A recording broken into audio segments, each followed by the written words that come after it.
Okay. Alright. Okay. Whoa. This thing is so heavy. Oh, enomooshiKEY. Dang, his name is so big. There's no mistaking. This is enomooshiKEY's board. Holy.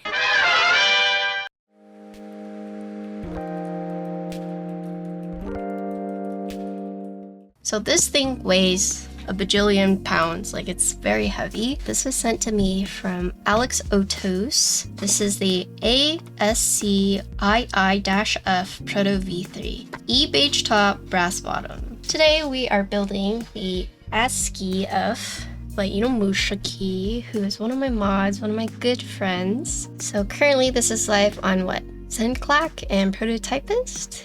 Group that goes until March 1st. So enomooshiKEY, aka Frank, has been working on this board for a very long time. So it has finally come to fruition. Here we go. We have the E-beige top, and then we have the full brass bottom unit. Just like looking at it, like first glance, and also holding in my hand, is a very hefty board. So it's kind of neat because you have the sides that have these 4 stripes. So you see this, and this actually travels through the back and all the way over to this side, right? You don't just have like plain sides, you do have this like little nice accent engraving right here. You do have a really thin bezel separating the main keyboard from the numpad. And then the top and bottom bezels are going to be thick. At least they're thicker compared to like this bezel and this bezel. So essentially you're seeing 3 different widths whenever you're looking at the top of the board. ASCII-F enomooshiKEY. Here's the side. So talking about, you know, has this nice grill part. And then check this out. The grill part's actually been milled out so that you can see the bottom accent. So you can see the top piece, and then you can see the bottom accent peeking through right there. This actually continues onto the bottom piece. You can see it's right here. So it's a very interesting side profile, right? Because you have the big top piece, but you can still see a sliver of the bottom piece, but then you can also see which bottom piece you have from the parts that have been milled out right there as well. So you can kind of see that slit right there. You do see this nice little lip right here, and then here's the back. Ooh, so once again you see the branding right here, and then following the grill action kind of gives me like racetrack car vibes, like Gran Turismo for some reason. But this is a very nice way of like incorporating this into this accent. You see there are the 4 feet, and then there's 8 K-screws, 4 on the top, 4 on the bottom, and then you can see the top piece encompasses the bottom piece, right? So you can see top piece, top piece. It's actually different widths as well, because you can see this beige piece is thicker on the side and on the bottom, but then if you look up here on the top, you just see a tiny sliver, right? So it doesn't have just this in the middle. It's been put on the side right here. It kind of reminds me of like the rule of thirds, right? And then you have the USB port side, so centered USB port, and once again you can see the top and the bottom, and here you can see the top piece going over the bottom piece, and then here's the front lip. The front lip you can only see the top piece. Going back to the side, you'll notice there is a little bit of a dip right here. It's actually interesting because weight gives it that little lift right there. It does use K-screws. You got 4 on top, 4 on the bottom. Daughter board. There's no southpaw from what I remember. So one thing to note is that the top screws are going to be longer than the bottom screws. So we can see their cutouts in the bottom piece. So 1, 2, 3, 4, 5. 1, 2, 3, 4, 5. And they're all asymmetrical. Like these are all different from each other. You do have the cutout for the daughter board right here for the wire. So top piece, so you can see where the screws would go for the mount. So they actually have like these indents right here. And from what I understand, this board is meant to be plateless, right? But yeah, so the plates, they're actually, the numpad is separated. So you have this one for the main keyboard, as you can see, 65%. And then you have the numpad, which is separate. Standard 65% plates, no flux cuts, no nothing. The mounting is all on the PCB because the board was designed mostly to be plateless from what I understand, so no tabs or anything on here. And then you get the numpad. And then I also have this PC one. Also same thing, no flex cuts, just like your standard plate. PCB. So it's interesting, because while the plates are separate, the PCB for the board is not. It's just one big piece. There are like these quote-unquote cuts right here, but ultimately it is just one piece instead of being separate. And then here you can see the mounting points. Because the mounting points are on the PCB, meaning you can do plateless, 5 on the top, 5 on the bottom, ASCII, and then you see Zen clock. Looks like there's an indicator for numlock, indicator for caps lock, and then looking in the back, boop, boop, boop, boop. So there is a physical reset button, but in terms of like RGB LEDs, you have it for the caps and the numlock. So this one is the solder. This one is the hot swap. So let's look at hot swap layout. So it looks like you only have one bottom row option. You can split the backspace. Looks like it's only step caps lock. This one's only ASCII, no ISO, and then the numpad is set. Although if you get the solder version, you have more options, right? It's nice. You got the green PCB and then you got the yellow PCB. But do not snap off the numpad. You guys know I took French in middle school and high school? Because I have a cousin. I have family that lived in Switzerland for a long time.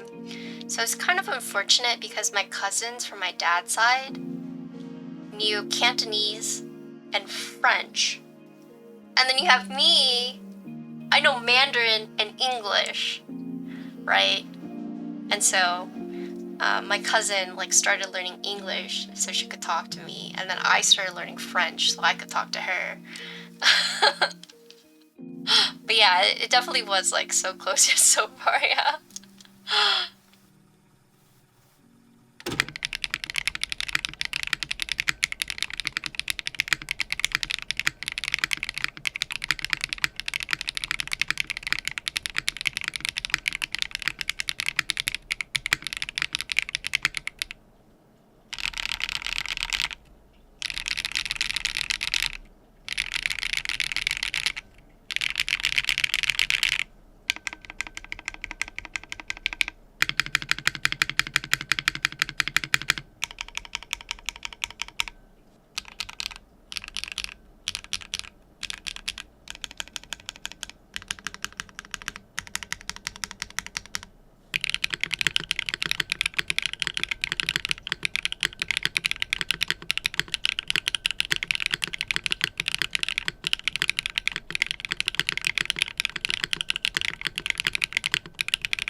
Okay, let's talk about it. Today's board is the ASCII-F by enomooshiKEY. Actually now in group buy until March 1st through Zenclack, Prototypist. 65% normal board, but then it has the numpad. This has been something Frank has been working on for a long time. No top, bottom, side-to-side bezels are the same in the sense of, the side bezels are one shape, the top and bottom bezels are one size, and then you have the little divider right here, right, is also one size. So you got 3 different bezel sizes.